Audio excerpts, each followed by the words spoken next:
La melancolía de Herbert Solomon. En varias ocasiones, mi interés por lo sobrenatural me ha llevado a algunas de las más prestigiosas sedes de aprendizaje en todo el Reino Unido. Desde las venerables salas de Oxford y Cambridge, a los más humildes alrededores de los colegios y las escuelas del centro urbano, mi búsqueda de la evidencia para justificar tales declaraciones rara vez ha sido fructífera.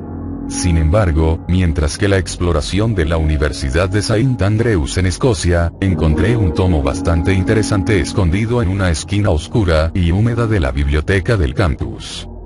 El libro en sí era raro, su cubierta encuadernada en cuero degradado y ennegrecido que llevaba sin vergüenza las arrugas y grietas del tiempo. Se remonta al siglo XVI, y parecía contener varias descripciones y relatos de la vida cotidiana de la gente de Ettrick, una pequeña ciudad aislada construida en los páramos del sur del país. Examinando el volumen había una variedad de entradas de una serie de autores que abarcan un periodo de 60 años. Parecía haber sido pasado de mano en mano por los alcaldes de la ciudad durante ese tiempo, y para ser bastante franco mayor parte de él contenía reflexiones ociosas sobre la gente del pueblo y los planes para una serie de proyectos de construcción y mejoras humildes. Justo cuando estaba a punto de concluir que el libro era de poco interés para mí, me di cuenta que en el interior de la cubierta posterior alguien había dibujado una imagen. Se representa con elegancia, pero yo nunca lo habría descrito como un espectáculo agradable. De hecho, mi reacción inmediata fue de disgusto al verlo por primera vez. La combinación de las fuertes, casi furiosas líneas negras utilizadas y la cruda imagen de la escena transmitida por el artista, me dejó con una impresión de lo más desagradable de su tema. Me estremecí al dirigir mi mirada sobre ella en un intento de acoger la imagen de lo que parecía ser un hombre, alto, con brazos largos y piernas delgadas. Su rostro estaba parcialmente oscurecido por una de sus demacradas manos blancas, pero lo que se podía ver era monstruoso. Venas prominentes sobresalían de la frente que conduce a una cabeza calva pálida, sus ojos estaban hundidos en el cráneo y los bosques de los alrededores parecían girar e inclinarse lejos de él con miedo. Al principio supuse que la imagen era alguna forma de grafiti horrible, pero en la parte inferior de la página estaba inscrita la fecha de 1578, y un nombre bastante inusual: Herbert Solomon. Si este era el nombre de la figura amenazante en el dibujo o del artista, yo no lo sabía. Perturbado y a pesar de todo obligado por esa escena de bosques oscuros, decidí que el libro requiere más estudio. Yo deseaba mucho saber quién era esta criatura, y por qué alguien había sentido la necesidad de capturar su extraña forma en un dibujo. Un dibujo en la parte posterior de un libro que por lo demás fue utilizado para registrar la vida de la gente del pueblo. En una inspección más de cerca lo que me sorprendió más fue que la misma imagen parecía repetirse en otras partes del libro, pero dibujada al parecer por diferentes individuos. En el libro encontré numerosas menciones de Herbert Solomon, y se hizo evidente rápidamente que él era en verdad el hombre demacrado en la imagen. Había vivido en el siglo XVI en las afueras de la ciudad de Ettrick. Era un lugar pequeño y subdesarrollado, rodeado por todos lados por la gruesa cubierta del bosque de Ettrick, que a su vez se asentó en medio de una vasta región de páramos del sur. La ciudad tenía una pequeña iglesia parroquial con un humilde campanario, una posada normalmente utilizada por aquellos que viajan a través del implacable campo, y calles empedradas que serpenteaba su camino alrededor de las casas de piedra y el ayuntamiento. De acuerdo con las descripciones en el libro, durante el invierno de 1577 niños empezaron a desaparecer del pueblo. La primera fue una chica joven con el nombre de Alana Sutherland. Ella había estado jugando con unos amigos cerca de un viejo pozo en las afueras de la ciudad, pero había dejado caer una pequeña muñeca de juguete hacia abajo de manera accidental, lo que le había causado mucha angustia. Incapaz de recuperarla, ella regresó a su casa para pedir prestado un poco de cuerda y un viejo gancho con la esperanza de poder pescar el muñeco fuera del agua debajo. Ella fue vista por última vez caminando hacia el pozo justo cuando el sol se ponía. En un estado de pánico la gente del pueblo buscó, se rastreó el pozo, se peinó los campos de trigo, e incluso enviaron varios grupos de aquellos que están dispuestos a internarse en los bosques de los alrededores. Por desgracia, no se ha encontrado a la chica. Pocos días después, un joven con el nombre de Eric Kennedy estaba ejecutando un encargo de su abuela. Estaba oscuro, pero él solo tenía que tomar un poco de lana hacia el lugar Munro como forma de agradecimiento por el grano que habían provisto, y vivían a solo unas pocas calles de distancia. Se partió del supuesto de que al menos el centro de la ciudad sería seguro, pero el niño nunca completó su misión. Se esfumó, como si hubiese sido arrancado de la existencia. A finales de enero, un inusualmente duro invierno había causado un daño significativo a la ciudad y su gente. Grandes gruesas capas de hielo y nieve cubrían cada casa y edificio. Varias personas murieron solo a causa del frío, y el estado de ánimo general de la ciudad de Trick era sombrío. A pesar de estos tiempos difíciles, la gente del pueblo estaba más preocupada por la seguridad de sus hijos. En total, 7 niños habían desaparecido hasta ahora, sin ton ni son. Familias enteras lloraron en la desesperación, y la gente de Trick empezó a verse unos a otros con desconfianza. Ellos sabían la verdad. Alguien estaba arrebatando a sus hijos de ellos. A mediados de febrero 2 más habían desaparecido, y miradas acusatorias ahora estaban siendo compartidas entre todas las familias, y cada miembro de la comunidad. El alcalde de la ciudad decidió actuar, y tomó sobre sí la ardua tarea de identificar y capturar al demonio. Discusiones burocráticas fueron sostenidas, grupos de la iglesia convocaron, y en cada casa, en cada calle, en cada rincón de Trick, un nombre cruzó los labios de sus habitantes: Herbert Solomon. Cuanto más fue mencionado el nombre, más segura su culpabilidad se volvió. Herbert Solomon era un forastero. Vivía en una pequeña cabaña de madera en medio de los bosques que rodeaban la ciudad, y debido a su lamentable aspecto tendía a evitar el contacto humano. Lo que su enfermedad era nadie estaba seguro, y en los tiempos no iluminados del siglo XVI en Escocia, muchos creían que él fue maldecido. Ojos modernos habrían adivinado que es víctima de una enfermedad degenerativa.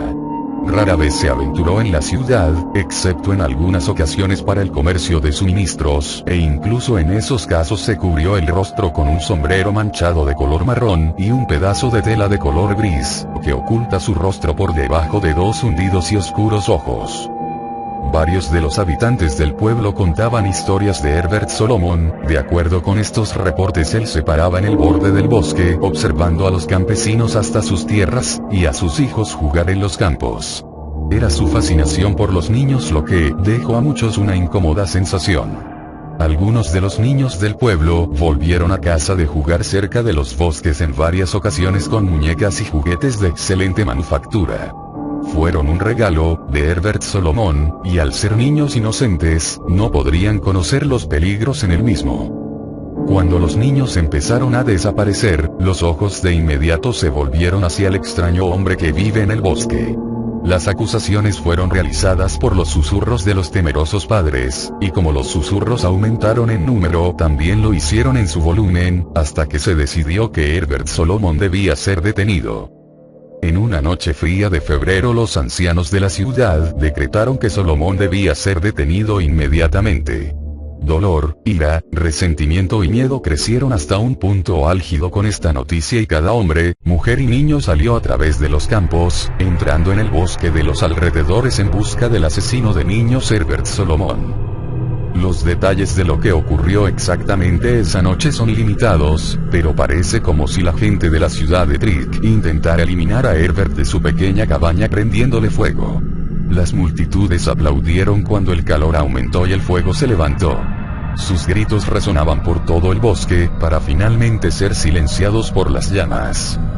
La gente del pueblo cree que se había hecho justicia, y mientras que el dolor de los padres, quienes habían perdido a sus hijos, nunca podría ser apagado, había por lo menos la satisfacción de saber que el hombre responsable ahora estaba muerto. Sin embargo, durante los días siguientes un malestar descendió sobre toda la ciudad. Historias comenzaron a extenderse de encuentros extraños en las calles por la noche. Una sombra demacrada rondando las piedras adoquinadas, escondiéndose en la oscuridad. Dentro de una semana numerosos residentes afirmaron que habían despertado durante la noche ante la visión petrificante de un visitante no deseado. Un relato era de una señora mayor que se despertó con el sonido de algo crujir debajo de su cama, solo para casi morir del sobresalto mientras que un hombre alto, delgado salió de debajo. Ella se desmayó, pero no antes de ver su rostro. Una tez marchita como devastada por la enfermedad, con los ojos más negros que la noche y sus manos formadas por piel firmemente puesta sobre un interior huesudo. Otra historia constaba de un comerciante local que durante la investigación de un ruido en su bodega se encontró con una figura horrible, tan alto y flaco que tenía que encorvarse para evitar del todo el techo bajo, su rostro blanco como una sábana parpadeó a la luz de las velas. El hombre logró escapar, pero él se negó a volver a entrar en sus locales. Quedó claro para la gente del pueblo que el fantasma vengativo de Herbert Solomon todavía estaba buscando a otras víctimas desde la tumba. Su odio y horrible forma inquietaba a la ciudad que lo asesinó. Con cada día que pasa los avistamientos crecieron en intensidad y número. Una niebla descendió sobre el pueblo, y el pueblo lloró y entristeció mientras el sonido de Herbert Solomon aterrorizó a cada persona, noche tras noche. Él fue visto deambulando entre los campos de trigo, en los sótanos y desvanes de las casas de campo, sus largamente espaciadas huellas sonaban cada noche por las calles de la ciudad de Trick. Ellos habían sido maldecidos. En vida de Herbert Solomon había tomado y asesinado a sus hijos, y ahora en la muerte parecía poseer los medios retorcidos para aterrorizar a toda la ciudad. Entonces sucedió lo impensable. Otro niño desapareció. Una joven huérfana, que a menudo paseaba por las calles, cuando no podía encontrar un lugar para llamar casa por la noche, se escuchó gritando por su vida. La gente de la ciudad se apresuró a sus ventanas, mirando hacia afuera, pero sin atreverse a abandonar la seguridad imaginaria de sus casas, paralizados por el miedo. Los gritos cesaron rápidamente y momentos después, vagando sin rumbo entre la niebla, llegó la figura amenazante de Herbert Solomon. Corrió por la calle, con los brazos sin vida golpeando contra las casas donde pasaba, raspando las puertas y ventanas con sus dedos rígidos, emitiendo un grito antinatural de ira y odio en su camino. La chica se había ido, y el pueblo se entristeció, una vez más.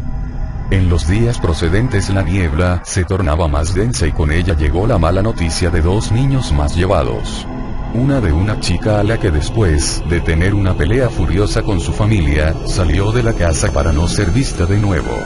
El otro, un niño llamado Mateo, el hijo de un borracho notable, que fue sacado de su propia cama por las manos de Solomon, mientras que el padre yacía inconsciente por la bebida. Durante un servicio religioso ocurrió lo impensable, Solomon apareció brevemente en los pasillos de la iglesia aparentemente afectado por la tierra consagrada. La congregación gimió con horror y desprecio mientras su retorcida, larguirucha forma caminaba lentamente detrás de una columna y luego desapareció. Esto era en realidad una muestra de influencia.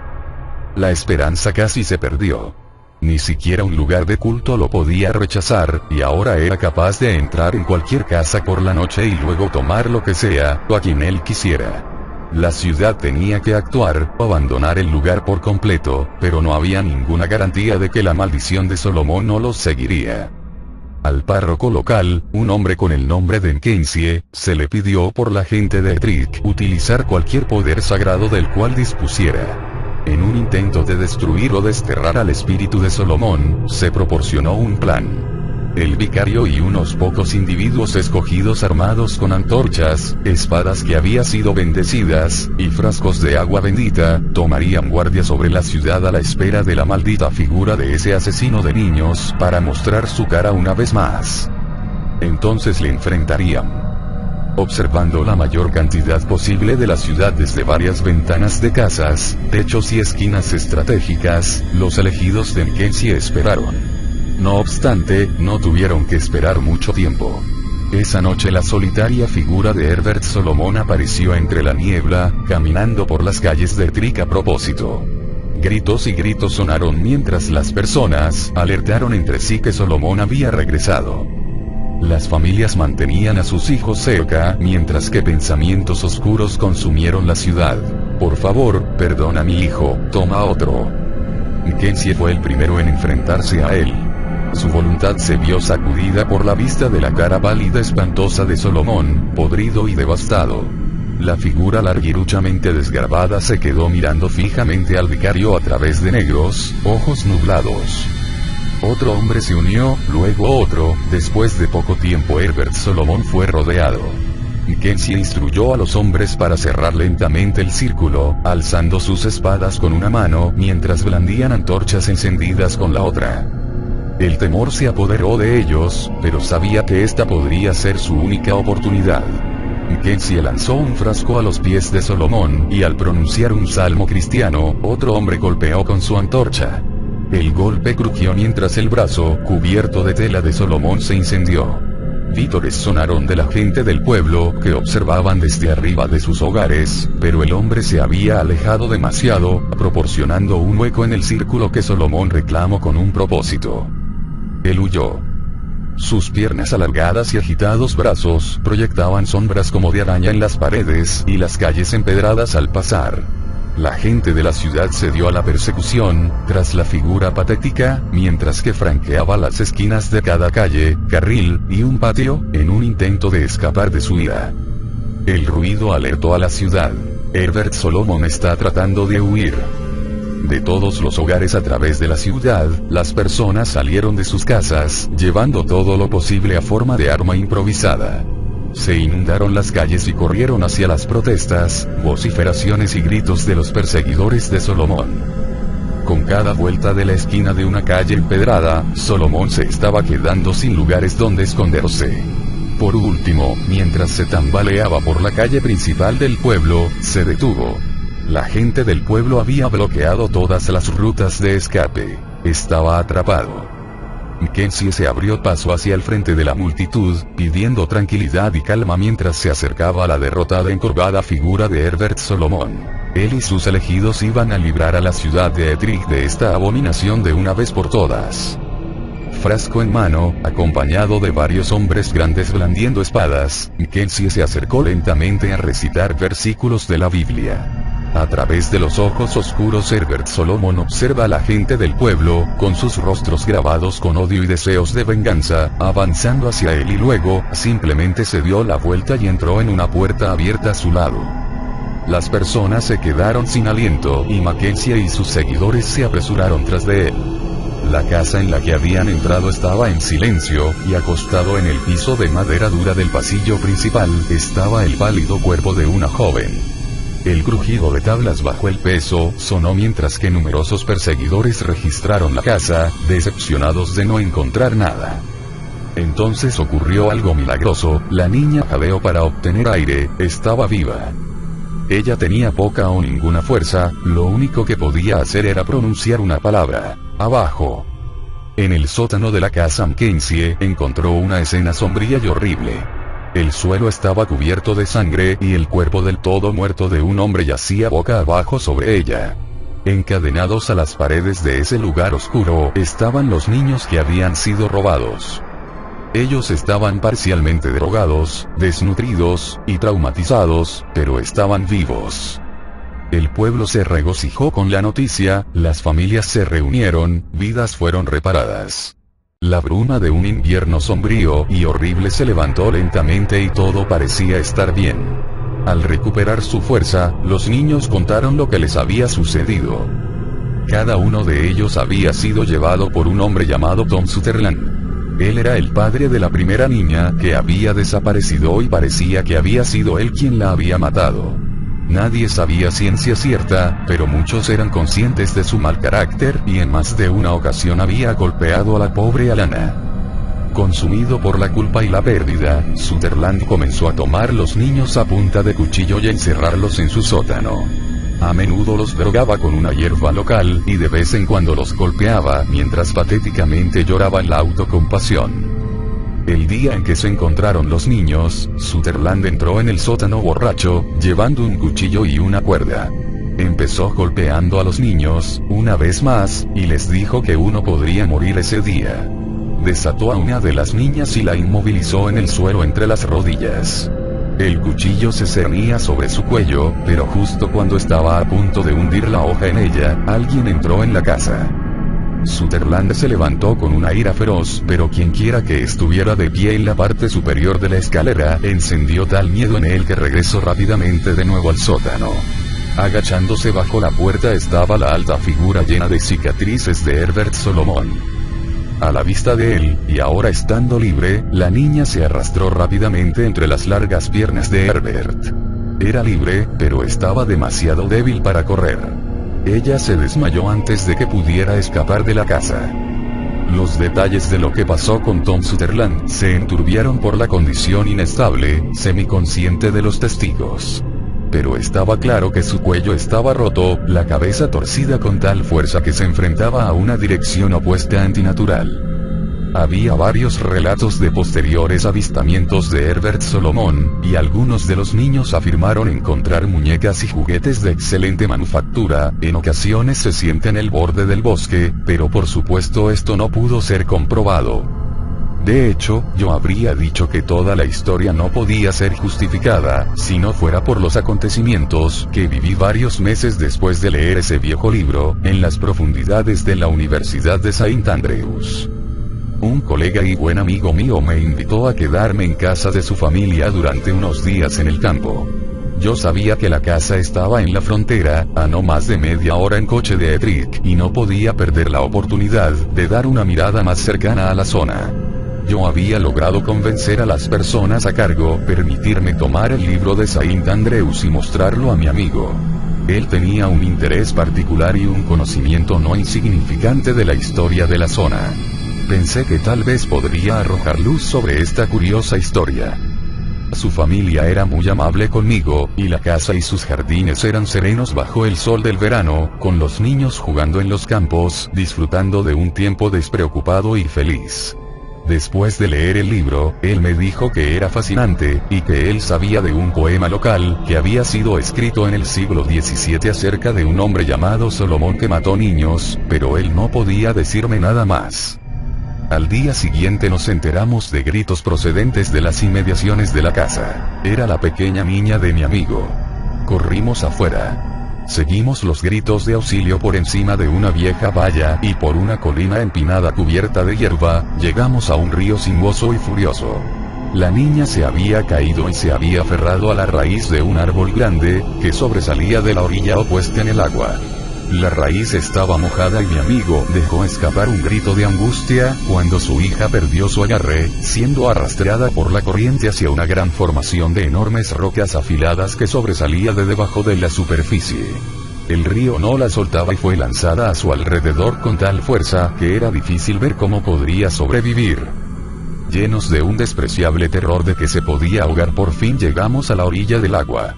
A medida que nos precipitamos en el torrente turbio, vimos con impotencia como la pobre niña estaba a punto de estrellarse contra las rocas.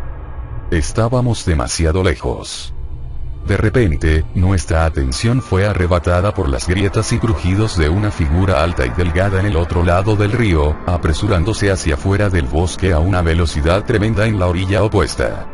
Con un rápido movimiento, una mano huesuda delgada se sumergió en el agua violenta, prevaleciendo contra las inmensas corrientes. Finalmente jaló a la niña hasta un lugar seguro. Estaba viva. Asustada, llorando, pero viva e ilesa. La demacrada figura de cara pálida coloca a la niña suavemente en el suelo, nos miraba desde el otro lado del agua a través de sus ojos oscuros, mientras nosotros mismos trepábamos a un lugar seguro, luego se volvió y desapareció en el bosque, desvaneciéndose a nada más que un recuerdo. Incluso en la muerte de Herbert Solomon era la más amable y gentil de las almas.